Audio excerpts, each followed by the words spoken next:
Assalamualaikum warahmatullahi wabarakatuh. Salam sejahtera dan salam Malaysia Madani. Yang dihormati barisan panel hakim yang arif lagi bijaksana, guru-guru, tif-tif terhormat serta hadirin sekalian. Bersyukur kita kehadrat Ilahi kerana dengan limpah kurnianya dapat kita bersama-sama berkumpul pada pagi yang indah ini.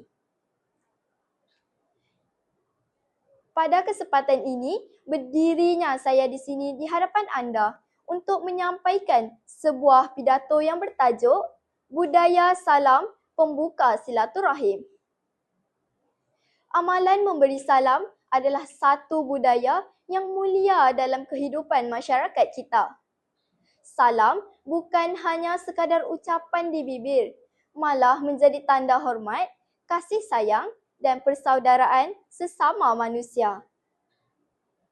Dengan memberi salam, hubungannya renggang dapat dieratkan dan hati yang jauh dapat didekatkan. Hadirin sekalian, mengapa kita harus menyebarkan salam? Indikator pertama saya ialah salam melambangkan kasih sayang sesama manusia.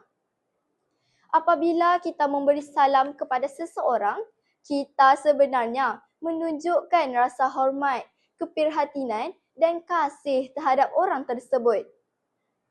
Ucapan salam yang ringkas mampu mengembirakan hati dan membuat seseorang merasa lebih dihargai. Sebagai contoh, apabila murid memberi salam kepada guru atau rakan-rakan, hubungan yang mesra dan harmoni akan lebih dapat diwujudkan dalam kehidupan seharian kita.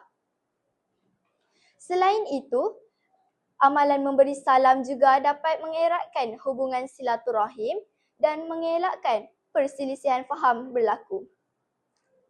Hadirin sekalian, indikator kedua saya ialah salam dapat mempereratkan persaudaraan. Amalan memberi salam mampu mengeratkan hubungan silaturahim antara individu tanpa mengira usia, bangsa dan latar belakang mereka. Apabila kita saling memberi salam, hubungan yang renggang dapat dieratkan dan suasana menjadi lebih harmoni. Sebagai contoh, jiran tetangga yang saling memberi salam akan lebih mudah untuk kita bertegur sapa dan saling menolong ketika menghadapi kesusahan. Selain itu, budaya memberi salam juga dapat mengeratkan hubungan silaturahim serta mengelakkan pergaduhan. Amalan memberi salam juga dapat memupuk semangat perpaduan dalam masyarakat. Hadirin sekalian, indikator ketiga saya ialah salam dapat menciptakan perdamaian. Ucapan salam membawa maksud doa kesejahteraan dan keamanan kepada orang lain. Salam, apabila kita membiasakan diri dengan memberi salam, hubungan akan lebih mesra serta mendapat kedamaian. Selain itu, amalan memberi salam juga dapat mengurangkan perselisihan faham dan menanam sikap saling menghormati antara satu sama yang lain. Hadirin yang dihormati, tebarkanlah salam, maka kita akan lebih bersaudara. Ingat, siapa yang menyebarkan salam, dialah yang mendapat kedamaian. Demikian pidato ringkas yang saya sampaikan pada hari ini. Kurang lebihnya, saya mohon maaf.